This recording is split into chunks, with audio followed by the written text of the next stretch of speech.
ಅವ್ರು ಬಂದಾಗ ಆ ಜೋಶ್ ಇದೆಯಲ್ಲ ಸೂಪರ್. ಅದೇ ಕಂಟಿನ್ಯೂಟಿ ಆಗುತ್ತೋ ಇಲ್ವೋ ಅನ್ನೋದು ನನಗೆ ಮನಸ್ಸಲ್ಲಿ ಅನ್ನಿಸ್ತಾನೆ ಇತ್ತು.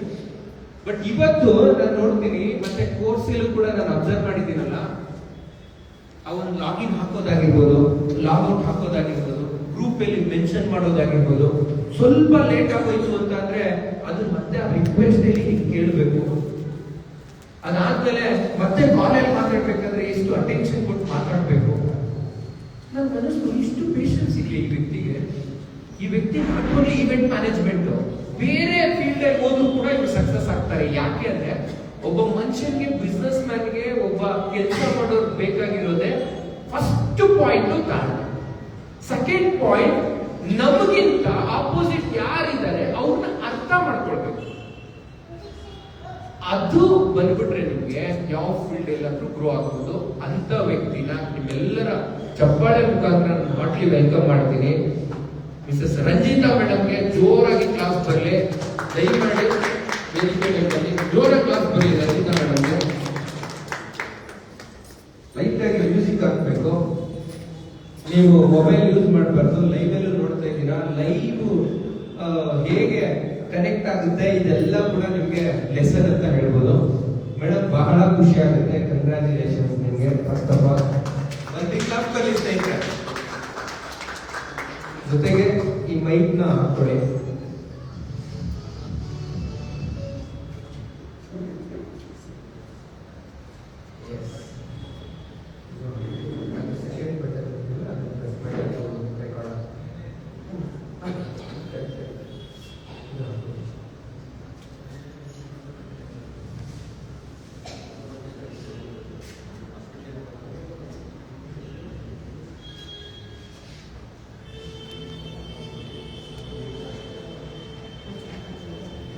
ಓಕೆ, ಸೊ ಮುಂದೆ ಬನ್ನಿ. ನಾನು ಸರ್ಟಿಫಿಕೇಶನ್ ಕೊಡೋಣ ಅಂತ ಅನ್ಕೊಂಡೆ, ಬಟ್ ನಾನು ಸರ್ಟಿಫಿಕೇಶನ್ ಕೊಡೋದಕ್ಕಿಂತ ಒಂದು ಸ್ಪೆಷಲ್ ವ್ಯಕ್ತಿನ ಇನ್ವೈಟ್ ಮಾಡ್ತೀನಿ. ಈ ಸರ್ಟಿಫಿಕೇಶನ್ ಅವ್ರ ಕೈಯಲ್ಲಿ ಕೊಟ್ರೆ ನನಗೆ ಬಹಳ ಖುಷಿ ಆಗುತ್ತೆ. ಯಾಕೆ ಅಂತ ಅಂದ್ರೆ ಯಾವಾಗ್ಲೂ ನಾವು ಸಮಾಜದಲ್ಲಿ ನೋಡ್ತಾನೆ ಇರ್ತೀವಿ, ಒಂದು ಗಂಟೆ ಏನಾದ್ರೂ ಸಾಧನೆ ಮಾಡ್ಬೇಕಾದ್ರೆ ಹೆಣ್ಣು ಬ್ಯಾಕ್ ಬೋನ್ ಆಗಿರ್ತಾರೆ. ಹಾಗೆ ಹೆಣ್ಣೇನಾದ್ರೂ ಸಾಧನೆ ಮಾಡ್ಬೇಕಾದ್ರೆ ಒಂದು ಗಂಡು ಕೂಡ ಬ್ಯಾಕ್ ಬೋನ್ ಆಗಿರ್ತಾರೆ.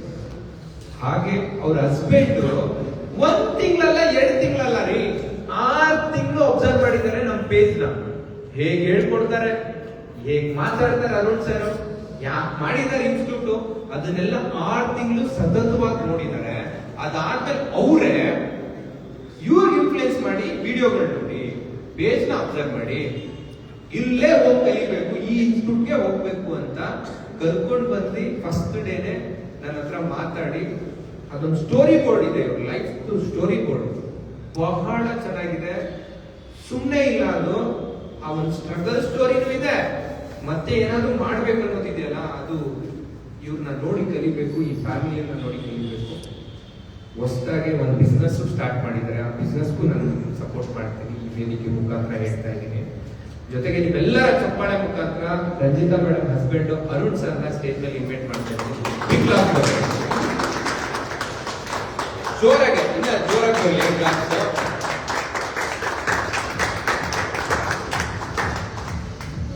ಬನ್ನಿ ಸರ್ ಪ್ಲೀಸ್. ಸೊ ಫಸ್ಟ್ ನಿಮ್ಗೆ ಹಾರ್ಟ್ಲಿ ವೆಲ್ಕಮ್ ಮಾಡ್ತೀನಿ ಈ ಒಂದು ಸ್ಟೇಜ್ಗೆ.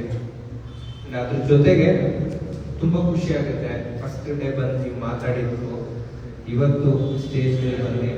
ಇವತ್ತು ರಿಯಲ್ ಲೈಫ್ ಸರ್ಟಿಫಿಕೇಶನ್ ನ ನಿಮ್ ಮಿಸ್ಸಸ್ಗೆ ನಿಮ್ ಕೈಯಿಂದ ಕೊಡಿಸ್ಬೇಕು ಅಂತ ಬಹಳ ಖುಷಿ ಇದೆ. ದಯಮಾಡಿ ನೀವು ಈ ಕಡೆ ಬನ್ನಿ ಸರ್. ಮೇಡಮ್ ಅದ ಹಾಗೆ ಹೇಳಿ, ಒಂದು ನಿಮಿಷ ಸರ್, ನೀವು ಈ ಕಡೆ ಬನ್ನಿ. ಮೇಡಮ್ ಕೂತ್ಕೊಳ್ಳಿ, ಕೂತ್ಕೊಳ್ಳಿ. ಎಷ್ಟು ಜೋರ ಕ್ಲಾಸ್ ಬರಲಿ. ಈ ಸರ್ಟಿಫಿಕೇಶನ್ ಬಹಳ ಮುಖ್ಯ ಸರ್. ಈ ಒಂದು ಸ್ಫೂರ್ತಿ ಎಲ್ಲರಿಗೂ ಸಿಗಲಿ ಅಂತ ನಾನು ಕೇಳ್ಕೊಳ್ತೀನಿ ಮೇಡಮ್ ನಿಮ್ಮ ಕೈಯಿಂದ.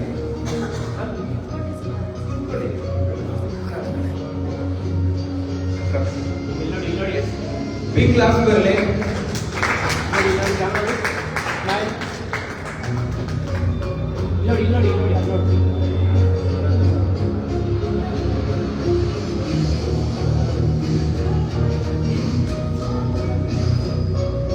ಕೂತ್ಕೊಳ್ಳಿ ಹಾಗೆ ಹಾಗೆ ಜೊತೆಗೆ ಇನ್ನೊಂದು ಫೋಟೋ. ಒಂದು ಕ್ಲಾಸ್ ಬರಲಿ ಸ್ನೇಹಿತರೆ, ಕಮ್ ಆನ್.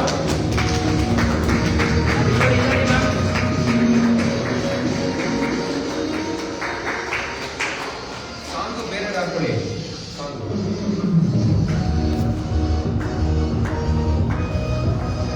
ಹಾಗೆ ಈ ಒಂದು ಸರ್ಟಿಫಿಕೇಶನ್ ಸರ್ ಇಲ್ಲಿ ನೋಡಿ, ಹಂಗೆ ಕೊಡೋದಾರ ಇಲ್ಲಿ ನೋಡಿ. ಹೇಳಿ ಹಂಗೆ ಹೇಳಿ.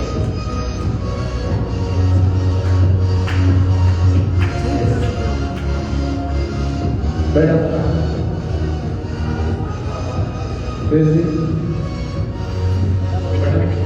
ನೋಡಪ್ಪ, ಅಲ್ಲಿ ಅವರಿಗೆ ತೋರಿಸಿ, ಲೈವ್ ತೋರಿಸಿ, ಅದನ್ನೇ ಕುಮಾರ್ ಲೈವ್ ತೋರಿಸಿ ಅವರು.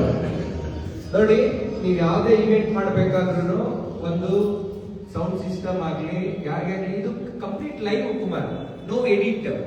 ಇದೆಲ್ಲ ರಿಯಲ್ ಲೈಫ್ ಅಲ್ಲಿ ಎಕ್ಸ್ಪೀರಿಯನ್ಸ್ ಆಗುವಂಥದ್ದು. ನೋಡಿ, ನಿಮ್ ಗಮನ ಇಲ್ಲೇ ಇರಬೇಕು. ಸೌಂಡ್ ಪ್ಲೇ ಮಾಡ್ತಾ ಇರೋರು ನೀವೇನಾದ್ರೂ ಮೊಬೈಲ್ ಯೂಸ್ ಮಾಡ್ತಾ ಇದ್ರೆ ಮಾಡಬಾರ್ದು, ಅದು ಕ್ಲೈಂಟ್ಗೆ ಇಂಪ್ಯಾಕ್ಟ್ ಆಗುತ್ತೆ. ಆಯ್ತಾ? ನಿಮ್ಗೆ ಇನ್ನ ಚಿಕ್ಕ ಏಜು, ನಿಮ್ಮ ಓನರು ಯಾರು ಸಿಕ್ಕಿಲ್ಲ ಅಂದ್ಬಿಟ್ಟು ಕಳಿಸ್ಬಿಟ್ಟಿರ್ತಾರೆ. ಸೊ ಅದೆಲ್ಲ ಮಾಡಬಾರ್ದು, ಗಮನ ಇಲ್ಲೇ ಇರಬೇಕು. ಯಾವ್ದಾದ್ರು ಒಳ್ಳೆ ಮ್ಯೂಸಿಕ್ ಹಾಕ್ಬೇಕು, ಯಾವ್ದಾದ್ರು ಸೆಲೆಬ್ರೇಷನ್ ಅಲ್ವಾ, ಪಾಠಶಾಲಾದ ಹಾಕಿ, ಕಂಗ್ರಾಚುಲೇಷನ್ಸ್ ಹಾಕಿ ಒಂದು ಕ್ರಿಯೇಟ್ ಮಾಡ್ಕೊಳ್ಳಿ. ನೀವು ಹೆಂಗೆ ರೀಲ್ಸ್ ಅಲ್ಲಿ ನೋಡ್ತೀರಾ ಬೇರೆ ಬೇರೆ ಕಂಟೆಂಟ್, ಅದೇ ತರ ಹಾಕೊಳ್ಳಿ.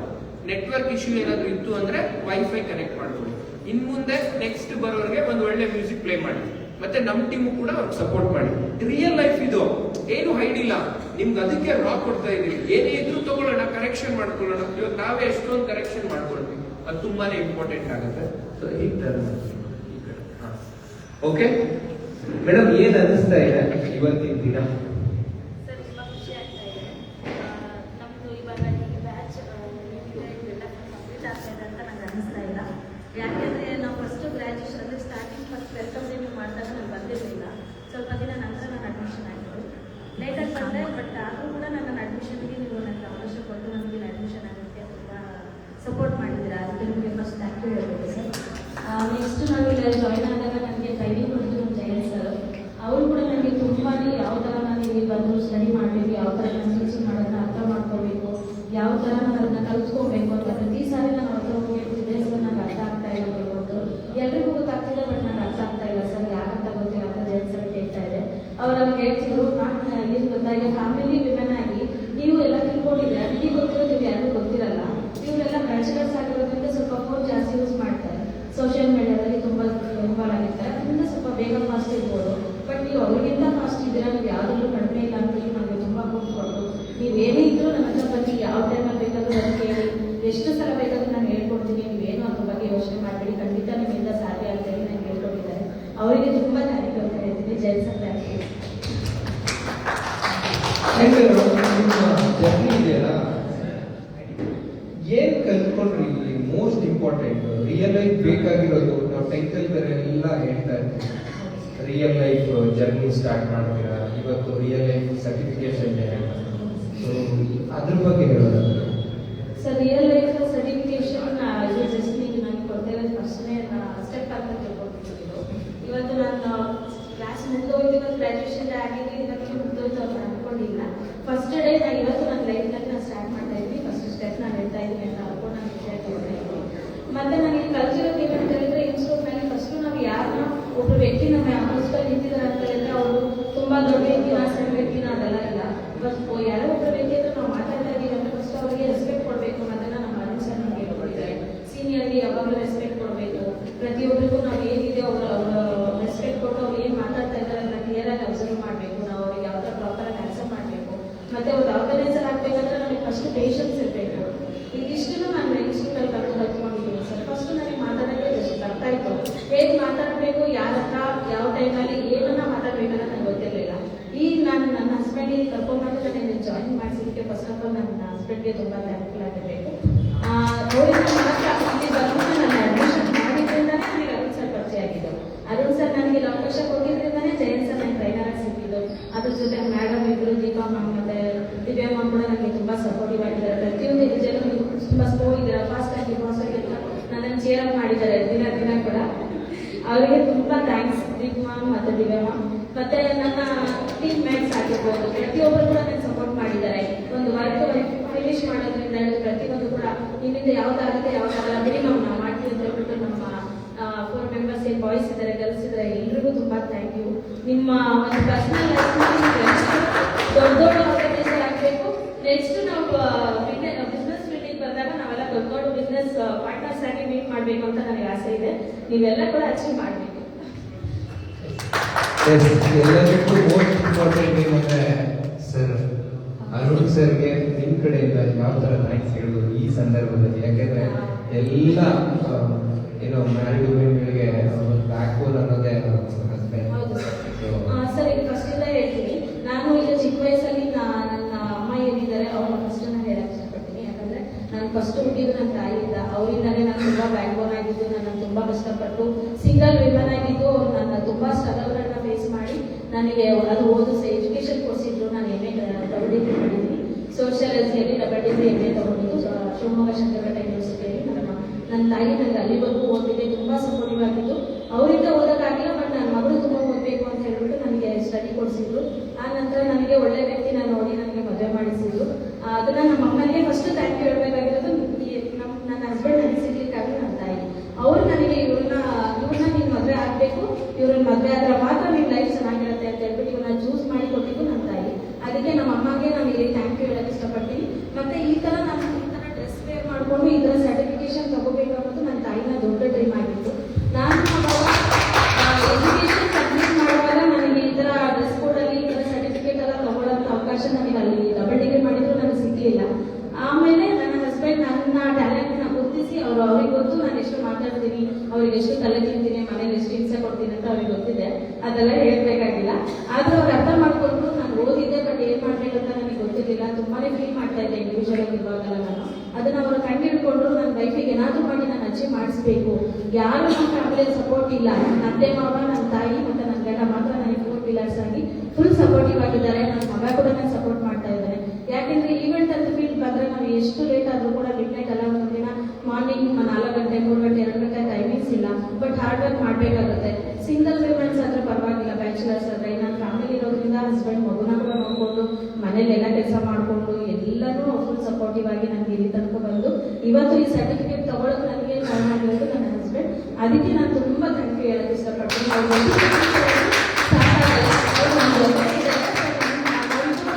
ಏನ್ ಹೇಳ್ತಾರೆ, ಒಂದ್ ಜೀವ ಇರುತ್ತೆ ಅಷ್ಟೇ. ಅದಕ್ಕೆ ನಾನು ಥ್ಯಾಂಕ್ ಯು ಹೇಳೋ ಅವಶ್ಯಕತೆ ಇಲ್ಲ ಅನ್ಕೋತೀನಿ. ಅವ್ರು ನನ್ನ ಅಷ್ಟು ಇಷ್ಟಪಡ್ತಾರೆ ಅವರು. ಯಾಕಂದ್ರೆ ಫುಲ್ ಲೈಫಲ್ಲಿ ತುಂಬಾನೇ ಕಷ್ಟಪಟ್ಟಿದ್ದೀನಿ ಸರ್. ನಾನು ಲೈಫಲ್ಲಿ ತುಂಬಾನೇ ಕಷ್ಟಗಳು ಪಡ್ಕೊಂಡೆ ನಾನು ಬಂದಿದ್ದು. ಇವ್ರು ನನಗೆ ಸಿಕ್ಕಿದ್ಮೇಲೆ ಅವರು ಕೂಡ ತುಂಬಾ ಪ್ರಾಬ್ಲಮ್ ಅಲ್ಲಿ ಇದ್ರು. ನನ್ನ ಮದುವೆ ಆಗೋದು ಮುಂಚೆ ಇದ್ದಾನೆ, ಅವ್ರಿಗೂ ಸಪೋರ್ಟಿವ್ ಯಾರು ಇರಲಿಲ್ಲ. ಅವಾಗ ನನಗೆ ಅರ್ಥ ಆಯ್ತು, ದೇವರು ನಮ್ಮಿಬ್ಬರನ್ನ ಯಾಕೆ ಮದುವೆ ಅನ್ನೋ ಒಂದು ಬಂಧದಲ್ಲಿ ಸೇರಿಸಿದ್ದಾರೆ ಅಂದ್ರೆ ಅವರು ಕಷ್ಟಪಟ್ಟು ನಾನು ಕಷ್ಟಪಟ್ಟೆ. ಬಟ್ ಮದುವೆ ಆದ್ಮೇಲೆ ನಾವಿಬ್ರು ಸೇರ್ಕೊಂಡು ಚೆನ್ನಾಗಿ ಮಾಡ್ಬೇಕು ಅಂತಾನೆ ದೇವ್ರು ನನ್ನನ್ನ ಇವ್ರ ಜೊತೆ ಸೇರಿಸಿದ್ದಾರೆ. ಇವ್ರ ಜೊತೆ ಸೇರಿಸಿದ್ಮೇಲೆ ನಾನು ತುಂಬಾ ಖುಷಿಯಾಗಿದ್ದೀನಿ.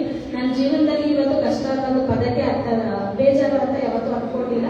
ಮತ್ತೆ ಯಾವತ್ತೂ ನಮ್ಮ ತಂದೆ ತೀರ್ಕೊಂಡು ಚಿಕ್ಕ ವಯಸ್ಸಲ್ಲೇ ತಿಳ್ಕೊಂಡ್ಬಿಟ್ರು, ಅವ್ರಿಲ್ಲ ಅನ್ನೋ ಫೀಲ್ ನನಗಿತ್ತು. ಅದು ಈಗ ಇಲ್ಲ.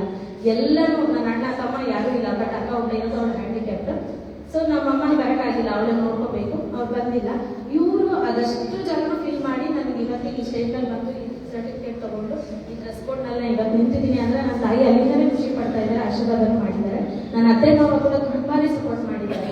ಯಾರೇ ಆಗಿ ಅತ್ತೆ ಮಾವ ಅಂತ ಹೇಳಿದ ತಕ್ಷಣ ಸೊಸೆ ಜಸ್ಟ್ ಮನೇಲಿ ಅಡುಗೆ ಮಾಡ್ಕೊಂಡು ಅವ್ರ ಮಗನ ಚೆನ್ನಾಗಿ ನೋಡ್ಕೊಂಡು ಪಪ್ಪನ ಚೆನ್ನಾಗಿ ನೋಡ್ಕೊ ಅಷ್ಟೇ, ಇನ್ಯಾಕೆ ಆಚೆ ಹೋಗ್ಬೇಕು, ಏನು ಕೆಲಸ ಮಾಡ್ಕೊಂಡು ಮನೇಲೆಲ್ಲ ನಿನ್ ಫ್ಯಾಮಿಲಿ ಮೇಂಟೈನ್ ಮಾಡೋಕ್ಕಾಗಲ್ಲ ಆ ಥರ ಹೇಳ್ತಾರೆ. ಬಟ್ ನನ್ನ ಅತ್ತೆ ಮಾವ ಎನಿ ಟೈಮ್ ನೀನು ಎಷ್ಟೊತ್ತಿಗೆ ಹೋಗಿದ್ಯಮ್ಮ, ಇಲ್ಲ ಕಲ್ಸ್ಕೊಂಡ್ಯಾ, ಈಗ ಏನೇನು ಕಲ್ಸ್ಕೊಟ್ರು, ನೀನು ಏನೇನು ಫೋಟೋಸ್ ತೆಗ್ದಿದ್ಯಾ ಅದೆಲ್ಲ ನನಗೆ ಕಳ್ಸ್ಕೊಡು ಅಂತ ಪ್ರತಿದಿನ ಅದನ್ನ ಅಪ್ರಿಷಿಯೇಟ್ ಮಾಡಿದ್ದಾರೆ. ಅದರಿಂದ ನನ್ನ ಅತ್ತೆ ಮಾವರಿಗೂ ನಾನು ತುಂಬಾ ಥ್ಯಾಂಕ್ಸ್ ಹೇಳೋಕೆ ಇಷ್ಟಪಡ್ತೀನಿ. ಈ ವೇದಿಕೆ ಮೇಲೆ ಅವರಿಲ್ಲ, ಅವ್ರು ಬರ್ಲಿಕ್ಕೆ ಆಗಿಲ್ಲ, ದೂರದಲ್ಲಿರೋದ್ರಿಂದ ಅವರಿಬ್ರು ಬಂದಿದ್ರು ತುಂಬಾನೇ ಖುಷಿ ಪಟ್ಟಿದ್ರು. ನನ್ನ ತಾಯಿ, ನನ್ನ ಅತ್ತೆ ಮಾವ, ನನ್ನ ಗಂಡ ಎಲ್ಲರೂ ನನಗೆ ಸಪೋರ್ಟಿವ್ ಆಗಿದ್ದಕ್ಕೆ ಮಾತ್ರ ನಾನು ಇಷ್ಟು ದಿನ ಈ ಇನ್ಸ್ಟಿಟ್ಯೂಟಲ್ಲಿ ಇದ್ಕೊಂಡು ಇಷ್ಟೆಲ್ಲ ನಾನು ಕಷ್ಟ ಇದ್ರು ಕೂಡ ಎಲ್ಲರೂ ಕಲ್ತ್ಕೊಂಡೆ. ಯಾವ ಥರ ಮಾತಾಡಬೇಕು, ಯಾವ ಥರ ವರ್ಕ್ ಮಾಡಬೇಕು, ಯಾವ ಥರ ಇವೆಂಟ್ ಆರ್ಗನೈಸರ್ ಆಗುತ್ತೆ, ನನಗೆ ಏನೆಲ್ಲ ಕೆಪಾಸಿಟಿ ಬೇಕಾಗುತ್ತೆ ಅದನ್ನೆಲ್ಲ ನಾನು ಅರ್ಥ ಮಾಡ್ಕೊಂಡೆ. ನನ್ನ ಟೀಮಲ್ಲಿ ಕೂಡ ನನಗೆ ಪ್ರತಿಯೊಬ್ಬರು ಒಂದೊಂದು ವಿಷಯನೂ ನನಗೆ ಕಲ್ಸ್ಕೊಟ್ಟಿದ್ದಾರೆ. ಒಂದಿನ ನಾವು ಆರ್ಗ್ಯುಮೆಂಟ್ ಮಾಡಿರ್ತೀವಿ, ಒಂದಿನ ನಾವು ಖುಷಿಯಾಗಿ ಮಾತಾಡಿರ್ತೀವಿ. ಪ್ರತಿಯೊಂದು ವಿಷಯದಲ್ಲಿ ಕೂಡ ನಾನು ಯಾವ ಥರ ಆರ್ಗನೈಸರ್ ಆಗೋಕ್ಕೆ ನನ್ನ ಕೆಪಾಸಿಟಿ ಇದೆ ಅನ್ನೋದನ್ನ ಎಲ್ಲರೂ ಸೇರಿ ನನಗೆ ತಿಳಿಸ್ಕೊಟ್ಟಿದ್ದಾರೆ. ಅದಕ್ಕೆ ನನ್ನ ಟೀಮ್ ಅವ್ರಿಗೆ ಎಲ್ಲರಿಗೂ ತುಂಬಾ ಥ್ಯಾಂಕ್ ಯು. ನಾನು ಟ್ರೈನರ್ಗೂ ಥ್ಯಾಂಕ್ ಯು. ಅರುಣ್ ಸರ್ಗೆ first of all Arun sir ನಾನು ತುಂಬಾನೇ ಮಾತಾಡಬೇಕು ಅಂತ ಅನ್ಕೊಂಡಿದ್ದೀನಿ. ಯಾಕೆಂದ್ರೆ ನನ್ನ ಜೀವನದಲ್ಲಿ ಇಷ್ಟೆಲ್ಲ ಸಪೋರ್ಟ್ ಇರೋದು, ಇದೆಲ್ಲ ನನ್ನ ರಿಲೇಷನ್ಸ್, ಇವರು ನನ್ನ ಹಸ್ಬೆಂಡ್, ನನ್ನ ತಾಯಿ, ನನ್ನ ಅತ್ತೆ ಮಾವ, ಅವರಿಗೆಲ್ಲ ನನ್ನ ಫ್ಯಾಮಿಲಿಯನ್ನು ಬರ್ತಾ ಇದೆ.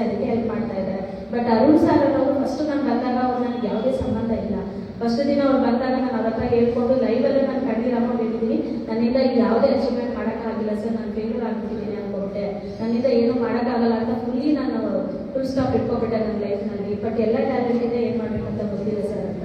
ಅವಾಗ ಫಸ್ಟ್ ಇಯರ್ಗೆಲ್ಲ ಅವ್ರು ಹೇಳಿದ್ರು, ಮ್ಯಾಮ್ ನಿಮ್ಮಿಂದ ಎಲ್ಲ ಸಾಧ್ಯ, ನಾನು ಇರ್ತೀನಿ ಕೊನೆವರೆಗೂ, ನೀವು ಆರ್ಗನೈಸರ್ ಆಗ್ತೀರಾ, ನಿಮ್ಮಿಂದ ಎಲ್ಲ ಸಾಧ್ಯ, ನೀವು ಬನ್ನಿ, ನಾನು ಇರ್ತೀನಿ ಯಾವಾಗ ಸಪೋರ್ಟಿವ್ ಆಗಿ ಅಂತ. ಆ ಸಪೋರ್ಟ್ ನನಗೆ ಯಾವುದೇ ಸಂಬಂಧ ಇರ್ತದೆ ನನಗೆ ಇವರು ನನಗೆ ಸಪೋರ್ಟ್ ಮಾಡಿದ್ದಾರೆ ಅಂದರೆ ಅವ್ರನ್ನ ನಾನು ದೇವರು ಇರೋ ಸ್ಥಾನದಲ್ಲಿ ಇದ್ದೀನಿ. ಯಾವತ್ತೂ ನಮ್ಮ ಗುರುಗಳಿಗೆ ನನಗೆ ಒಂದು ದೊಡ್ಡ ನಮನ ಯಾವಾಗಲೂ ಇರುತ್ತೆ. ನಾನು ಯಾವಾಗಲೂ ಅವರಿಗೆ ಚಿರಋಣಿ ಅಂತ ಹೇಳಕ್ಕೆ ಇಷ್ಟಪಡ್ತೀನಿ ಸರ್. Thank you so much Arun sir. ಇದಿಷ್ಟೇ ಅಲ್ಲ, ಇದು ಜಸ್ಟ್ ನನ್ನ ಫಸ್ಟ್ ಸ್ಟೆಪ್ ಅಷ್ಟೇ. ಇದು ದೊಡ್ಡ ಅಚೀವ್ಮೆಂಟ್ ಏನು ಅಲ್ಲ, ಅದು ನನಗೆ ಗೊತ್ತಿದೆ. ನೆಕ್ಸ್ಟ್ ಫ್ಯೂಚರಲ್ಲಿ ನೀವು ನನಗೆ ಹೇಳ್ಕೊಟ್ಟಂಥ ವಿದ್ಯೆನ ಖಂಡಿತ ದೊಡ್ಡದಾಗಿ ಏನಾದರೂ ಸಾಧನೆ ಮಾಡಿ ಒಂದಿನ ನಾನು ನಿಮ್ಮ ಹತ್ರ ಬಂದು ಹೇಳಬೇಕು ಅಂತ ಆಸೆ ಇದೆ. ಅವತ್ತು ಬಂದು ನಾನು ನಿಮ್ಮ ಹತ್ರ ಹೇಳ್ತೀನಿ, ಅವಾಗ ಖುಷಿ ಪಡಬೇಕು ಸರ್. ಆ್ಯಕ್ಚುಲಿ ಇದು ದೊಡ್ಡ ಅಚೀವ್ಮೆಂಟ್ ಅಲ್ಲ ನಂದು. ಆದರೆ ಇದು ಈ ಸರ್ಟಿಫಿಕೇಶನ್ ಕೊಡ್ತಿರೋದು ನಾನು ಈವೆಂಟ್ ಮ್ಯಾನೇಜ್ಮೆಂಟ್ ಕೋರ್ಸ್ ಕಂಪ್ಲೀಟ್ ಮಾಡಿದ್ದೀನಿ ಅಂತ ಅಷ್ಟೇ. ಇದ್ರಲ್ಲಿ ನಾನು ಇನ್ನೂ ಅಚೀವ್ ಮಾಡಕ್ಕೆ ಹೊರಟಿದ್ದೀನಿ ಅಷ್ಟೇ. ಜಸ್ಟ್ LKG ಸ್ಟೆಪ್ ಇಡ್ತಾ ಇದ್ದೀನಿ. ನೆಕ್ಸ್ಟ್ ನಾನು ನಮ್ಮ ಏನು ಇವೆಂಟ್ ಬಿಲ್ಡಿಂಗ್ ನಾನು ಕಾಲೇಜ್ ಇದ್ದೀನಲ್ವ, ಇದ್ರಲ್ಲಿ ದೊಡ್ಡ ಆರ್ಗನೈಸರ್ ಆಗಿ ನಾನು ಎಷ್ಟು ಎಫರ್ಟ್ ಹಾಕಬೇಕು ಅಷ್ಟು ಎಫರ್ಟ್ ಹಾಕ್ತೀನಿ. ನನಗೆ ಎಷ್ಟು ಸಾಧ್ಯನ ಅಷ್ಟು ಮಾಡ್ತೀನಿ. ನಿಮ್ಮಷ್ಟು ಎದುರು ಕಡೆಯಿಂದ ಸಾಧ್ಯನ ಅಂತ ಗೊತ್ತಿಲ್ಲ ಸರ್. ಆದರೆ ನೀವು ಹೇಳಿದ್ರ ನೀವು ಟ್ರೈ ಮಾಡಿ ಅಂತ, ಆ ಟ್ರೈ ನಾನು ಖಂಡಿತ ಮಾಡ್ತೀನಿ, ಅಚೀವ್ ಮಾಡೇ ಮಾಡ್ತೀನಿ ಸರ್. ಒಳ್ಳೇದಾಗ್ಲಿ. ಸೊ ಒಂದು ವರ್ಡ್ ನಾನು ಏನ್ ಹೇಳ್ತೀನಿ ಅಂದ್ರೆ, ನನ್ನ ಎದುರಿಗಲ್ಲ ನನಗಿಂತ ಜಾಸ್ತಿ ಬೆಳೀರಿ. ಯಾಕೆಂದ್ರೆ ನಾನು ಅನ್ಕೊಂಡಿದ್ದೀನಿ ನನಗೆ ಎಷ್ಟು ಸಾಕಾಗುತ್ತೆ, ನನಗೆ ಎಷ್ಟು ಬೇಕು ಅನ್ನೋದು ನಾನು ಫಿಕ್ಸ್ ಮಾಡ್ಕೊಡ್ತೀನಿ ಮೈಂಡಲ್ಲಿ. ಮತ್ತೆ ನನ್ನ ಬ್ಯಾಕ್ ಗ್ರೌಂಡ್ ಆಗಲಿ ಎಲ್ಲರೂ ನನಗೆ ಸಾಕು. ಸೊ ಹಾಗಾಗಿ ನಾನು ಅದನ್ನೆಲ್ಲ ಮಾಡಿಕೊಂಡು ಈಗ ಇನ್ಸ್ಟಿಟ್ಯೂಟ್ ಬಂದ್ಬಿಟ್ಟಿದ್ದೀನಿ. ನನಗೆ ಎಷ್ಟಾಗುತ್ತಷ್ಟು ನಾನು ನನಗೆ ಗೊತ್ತಿರೋದೆಲ್ಲ ನಾಲೆಜು ಜನಗಳು ಕೊಡಬೇಕು. ನನ್ನ ಸೀನಿಯರ್ಸ್ಗೆ ನಾನು ರೆಸ್ಪೆಕ್ಟ್ ಮಾಡಬೇಕು. ನೀವು ಮಾಡ್ತಿರೋ ಇಲ್ವೋ, ಬಟ್ ನಾನು ನಮ್ಮ ಸೀನಿಯರ್ಸ್ ಈವೆಂಟ್ ಆರ್ಗನೈಸರ್ಸ್ಗೆ, ವೆನ್ಯೂ ಓನರ್ಸ್ ನಾನು ರೆಸ್ಪೆಕ್ಟ್ ಮಾಡಬೇಕು. ಅವ್ರಿಗೆ ನನ್ನ ಕಡೆಯಿಂದ ಸಪೋರ್ಟ್ ಆಗಬೇಕು ಅಂತ. ಅದಾದ್ಮೇಲೆ ನಾನು ಏನಿದ್ದೀನಿ ನನಗೆ ಗೊತ್ತಿರುವಂಥ ವಿಷಯಗಳನ್ನ ನಿಮ್ಗೆ ಹೇಳ್ತಾ ಇದ್ದೀನಿ. ಮತ್ತೆ ನಾನು ಕೂಡ ಇನ್ಸ್ಟಿಟ್ಯೂಟ್ ಮಾಡಿದ್ರೆ ತುಂಬಾ ಅಂದ್ರೆ ತುಂಬಾ ಕಲ್ತಿದ್ದೀನಿ. ಏನ್ ಲರ್ನಿಂಗ್ ಪ್ಲಸ್ ಅರ್ನಿಂಗ್ ಅಂತ ಒಂದು ಟ್ಯಾಗ್ಲೈನ್ ಇಟ್ಟಿದ್ದೀವಿ, ಅದನ್ನ ನಾನು ಕೂಡ ಅದನ್ನ ನಾನು ಫೀಲ್ ಮಾಡ್ಕೊಂಡಿದ್ದೀನಿ ಅಂತ ಹೇಳ್ಬೋದು. ನಿಮ್ಗೆ ಆಲ್ ದ ವೆರಿ ಬೆಸ್ಟ್ ಅಂತ ನಾನು ಹೇಳ್ತೀನಿ. ಆ್ಯಂಡ್ ಈ ಮೈಕ್ನ ಸರ್ ಕೊಡ್ತೀನಿ. ಸೊ ಸರ್ ಕೊಡಿ ಸರ್ ಕೊಡಿ. ಸರ್, ನಾನು ನಿಮಗೆ ಒಂದು ಕ್ವಶನ್ ಕೇಳ್ತೀನಿ. ಯಾಕೆ ಸರ್ V.9 ಈವೆಂಟ್ಸ್ ನ ಚೂಸ್ ಮಾಡಿದ್ವಿ?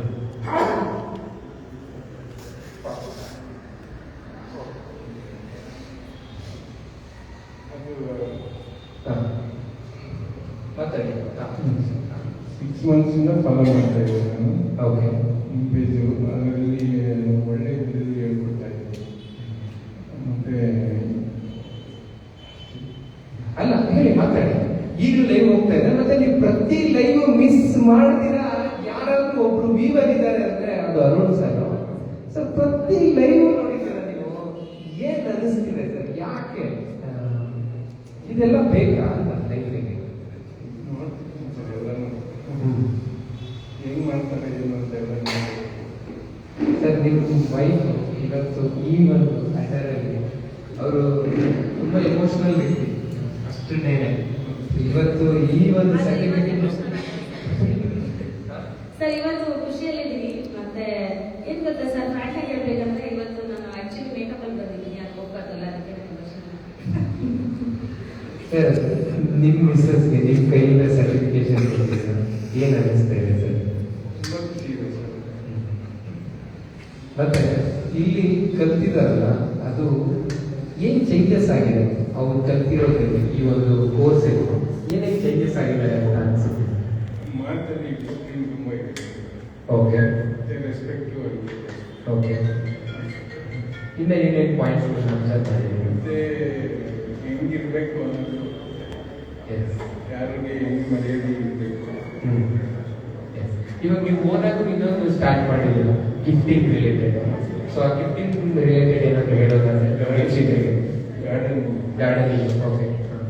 ಏನೇನೋ ಏನು ಬ್ರ್ಯಾಂಡ್ ನೇಮು, ಏನೇನು ಸರ್ವಿಸಸ್ ಕೊಡ್ತೀರಾ? ಯಾಕೆಂದ್ರೆ ನಮ್ಮ ಸೋಷಿಯಲ್ ಮೀಡಿಯಾ ನೋಡ್ತಾ ಇರೋರು ಅವ್ರಿಗೂ ಕೂಡ ಅವ್ರಿಗೂ ಒಂದು ಬಿಸ್ನೆಸ್ ಸ್ಟಾರ್ಟ್ ಮಾಡಿದ್ದೀರಾ, ಅದಕ್ಕೂ ಸಪೋರ್ಟ್ ಮಾಡಿ. ಸೊ ನಿಮ್ಗೆ ಏನಾದರೂ ಕಾಂಟ್ಯಾಕ್ಟ್ ನಂಬರ್ ಬೇಕು ಅಂದ್ರೆ ನಾನು ಕೇಳಿ, ನಾನು ಕೊಡ್ತೀನಿ.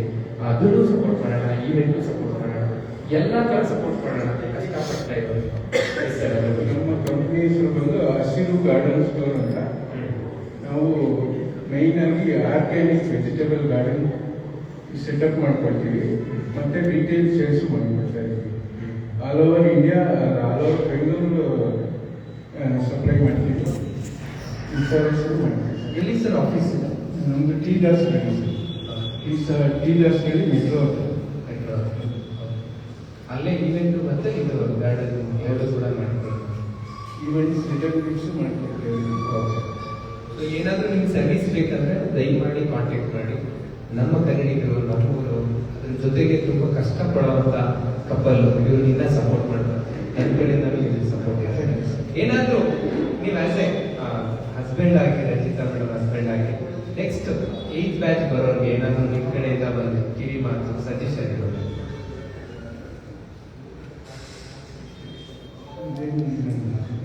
ಅಂದ್ರೆ ಏನಾದರೂ ಹೇಳೋದಾದ್ರೆ ಅವರು ಯಾಕೆ ಈ ಇನ್ಸ್ಟಿಟ್ಯೂಟ್ಗೆ ಬರಬೇಕು, ಸೇರ್ಕೋಬೇಕು ಅನ್ನೋರ್ಗೆ ಏನಾದರೂ ಮೆಸೇಜ್ ಕೊಡೋದಾಗ್ತದೆ? ತುಂಬ ಒಳ್ಳೆ ರೀತಿ ಹೇಳ್ಕೊಡ್ತಾರೆ ಸರ್. ಅದರಿಂದ ಬಂದು ಸೇರ್ಕೊಂಡು ತುಂಬ ಎಲ್ಲರಿಗೂ ಒಳ್ಳೆಯದಾಗುತ್ತೆ. Thank you. ಆ್ಯಂಡ್ ನಿಮ್ಮದು ಫ್ಯಾಮಿಲಿದು ಒಂದು ಫೋಟೋ ಕೊಡಿ. ನೀವು 3 ಜನ ನಿಲ್ಸ್ಕೊಳ್ಳಿ.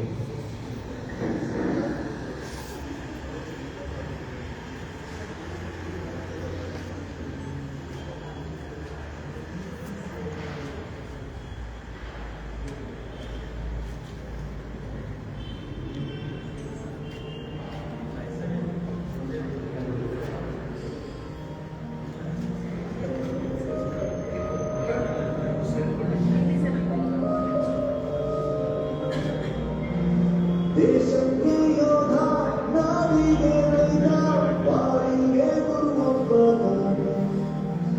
ಅಕ್ಷರ ಕಲಿಸೋ ಅಜ್ಞಾನ ಅಳಿಸೋ ಅವನನ್ನು ಅನ್ನದಾತನೇ. ತಪ್ಪು ಸರಿಯಾಗಿ ಹೇಳಿ ಸಮ